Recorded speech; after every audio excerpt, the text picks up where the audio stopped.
Welcome to another episode of Cultivate, the podcast about ministry and Evergreen and the different things that we do. We are delighted to have a special guest with us here today, Jonathan Malone of Wilderness Journeys. Hello. So Jonathan, I'd like you to go ahead and introduce yourself. Tell us a little bit about Wilderness Journeys, what it is that you do.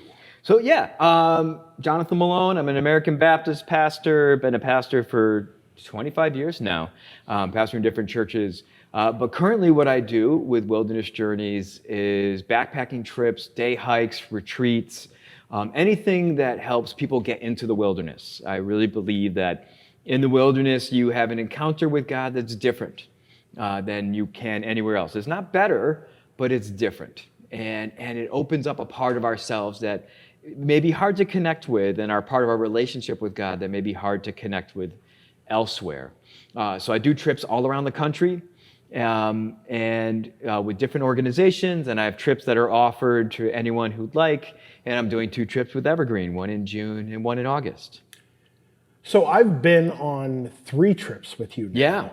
Yeah. And I have to say, I found each one of them to be a really powerful and memorable experience, a chance for me to ask some questions that in some ways I couldn't have asked anywhere else. What is it that you think that it is about getting out into the wilderness like that sometimes lets us get past some of our own internal barriers to ask those deeper questions? There's a lot of stuff going on. First, we're away from our screens. I think that's really profound, especially when I do trips with youth, young adults, but I think all of us, we're so connected. And I even, sometimes I use apps, but I prefer to use paper maps, compass. The less I'm on screens, I think the better. So we've removed that barrier from ourselves. In addition to that, we are having a whole body experience. We're walking, we're feeling the heat or the cold or the rain or the insects, like everything's happening. We're taking in all the smells, all of the sounds. It's a multi-sensory experience in ways that we don't really have elsewhere. So that, we get in touch with a part of ourselves that I think really it tends to be dormant in what we call the front country. There's the back country and the front country. The back country is wilderness. And I think when we get to those places, we are in touch with a deeper aspect of ourselves. In a sense, with our relationship with God, or even more so, just the kind of questions we sit with. Mm-hmm. They can really come to the fore. Plus, all you're doing is walking, right? Which can be boring. I knew folks that were hiking the Appalachian Trail, and they said it gets boring after a while. Like, great, another tree, just what I needed, another tree. So you could get into that place, or you could get to this place where you just let your mind wander and not have any other distractions, and let the thoughts just really happen. And when you're having this multi-sensory, full-body experience without the screens distracting you, telling you what you're supposed to think or what you're supposed to be worried about, letting your mind wander, you can really get to some wonderful spots. Or some really necessary spots, some places that might be painful, but that have been sitting there for a while. I always start the trips with a question, as you know. I talk with folks before the trips themselves and say, what are you carrying? What do you hope to get? That kind of thing.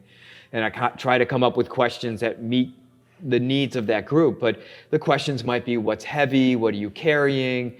What are you looking for? What would you like to let go of? So those questions might be, one question a day. It might be guiding also the thoughts. And we then talk about it in the evening. And having those intense experiences, those physical challenges, pushing ourselves, I think it connects us to a place where we're really ready to dig deep and engage in those questions. And I know you've had some wonderful experiences. Those conversations after dinner are some of my favorite moments with all the wilderness trips. After we've made our dinner, we've cleaned up, we're having tea, and we just talk as the sun's setting. Some really profound stuff is shared. It really is one of my favorite moments. One of the things that I think is actually really interesting is when you're getting out with people on the trail, and you might already be friends or you might not know each other, but by the end of the trip, there is that shared bond, right? Like you've done something hard together. Yes. And it builds a kind of trust that allows you to be honest in a very different way than I think you sometimes can when you're in the front country and everything is comfortable. Right. Yeah, all the facades are gone. And I think you're totally right with like shared bond of struggle. Like if it's raining, we're all experiencing it together, right? If we're going up a mountain, we're all going up it together. Some people may be more tired than others, but we're all going up. And then there's like the more carnal parts of like we're eating together, our snacks, the things we even think about. Drinking water, eating, resting, shelter, and those other things. And we share it all. The community is really tight right away. So there's not much. Either you could try to isolate yourself from everyone else. It's almost impossible.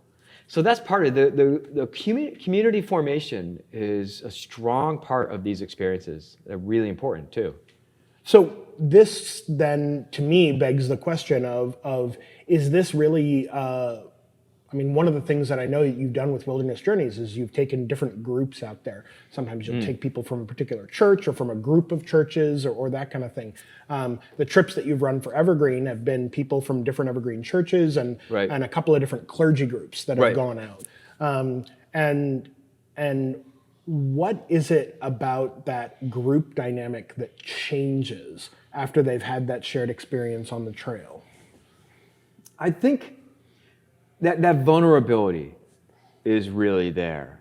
There's the shared experiences, and that's always what I enjoy after the trip when we're back to the car, and oftentimes we get lunch somewhere on the way back, and just in the restaurants, and like, oh, it's great that it's not XYZ, or isn't it nice to be able to wash our hands in a sink, like these kind of things. Humor at the shared experiences, which is wonderful. But there's that vulnerability that we've seen each other at our best and our worst. And I don't mean our worst like, someone's been a real jerk during the trip, but more, we've all been in those places where like we're just uncomfortable or we're not sure we're gonna do okay, or, we don't look our best, and yet you're still a part of this community. And that does it takes away those walls in a way that's really powerful. If I could, I would think if I was still pastoring a church, I would have my whole congregation do one of these trips.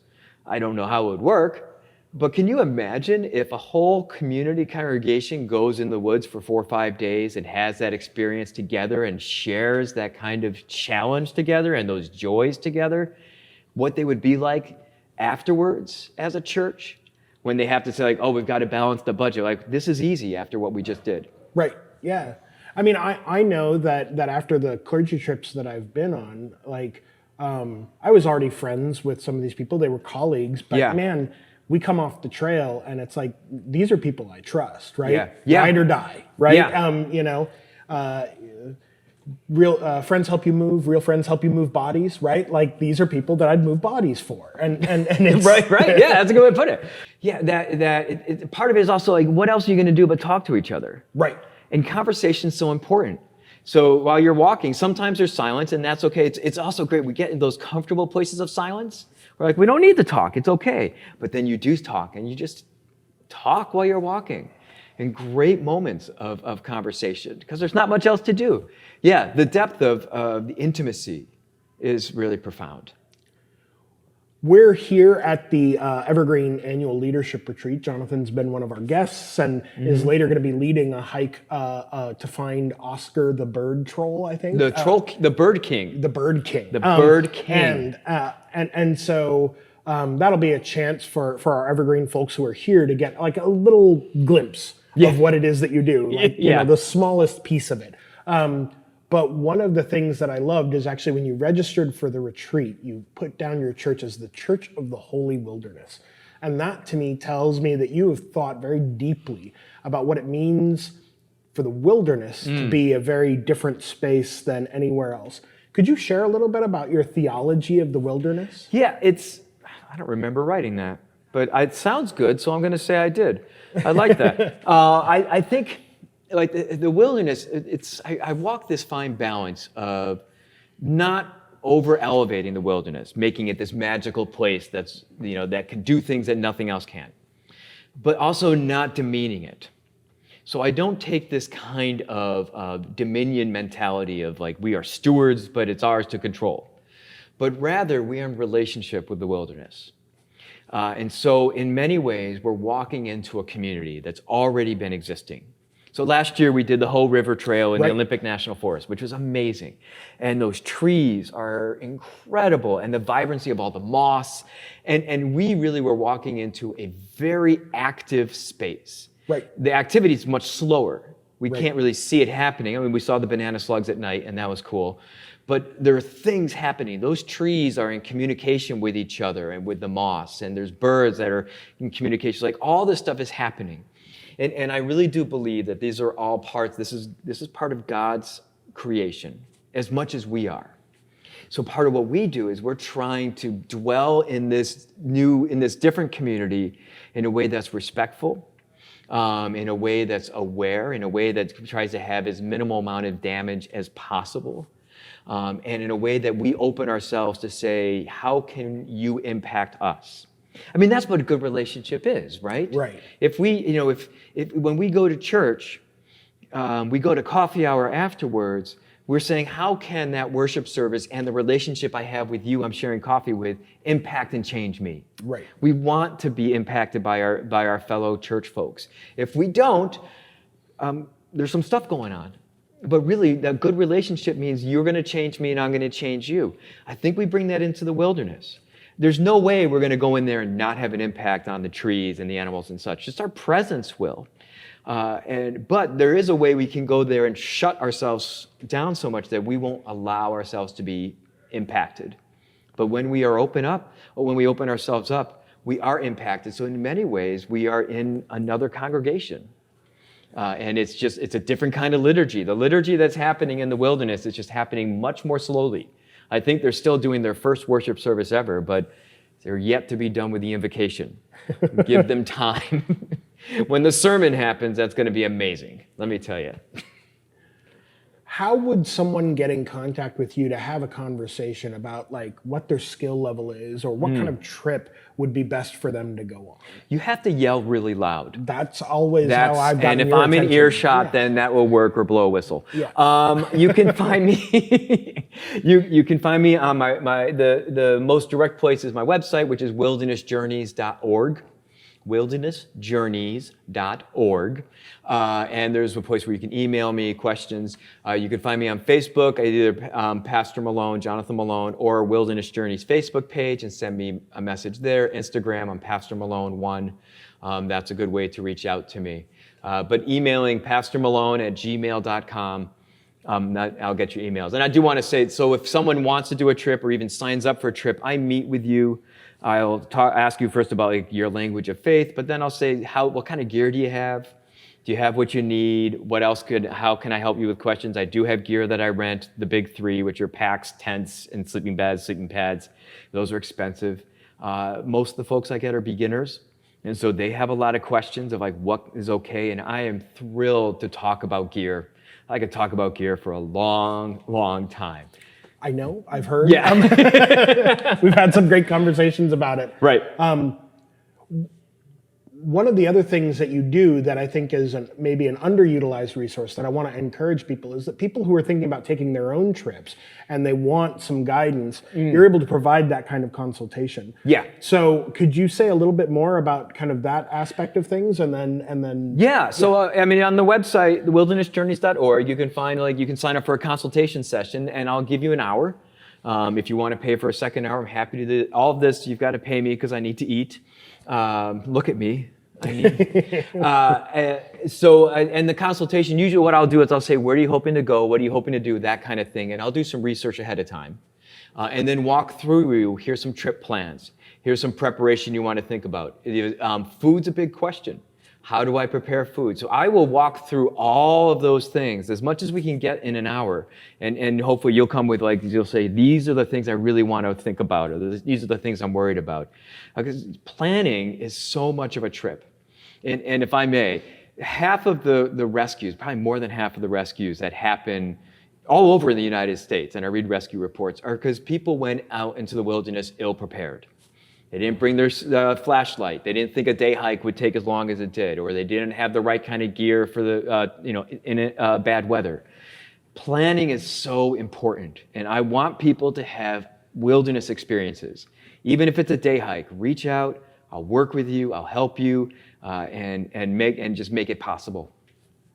Thank you so much for being Oh, here. yeah, Thank thank you you. for being on the podcast and sharing your very unique ministry. Thanks. And we're going to make sure that we have a bunch of these links in the descriptions for this podcast so that people can reach out to you really easily. And I know that I, for one, am looking forward to both of the Evergreen trips that are going to be coming up. They're going to be great. For Evergreen folks, it's going to be June 17th through the 19th. Yep. And that is the all Evergreen trip where laity and clergy, anybody can come to that. It's going to be a 3-day trip in the Olympic National Forest. And I'm hoping that we can go to the OZ Triangle, in Olympic National Park. Yeah. We've got that. It's just, I'm hoping we do the OZ Triangle and spend 2 nights on the beach.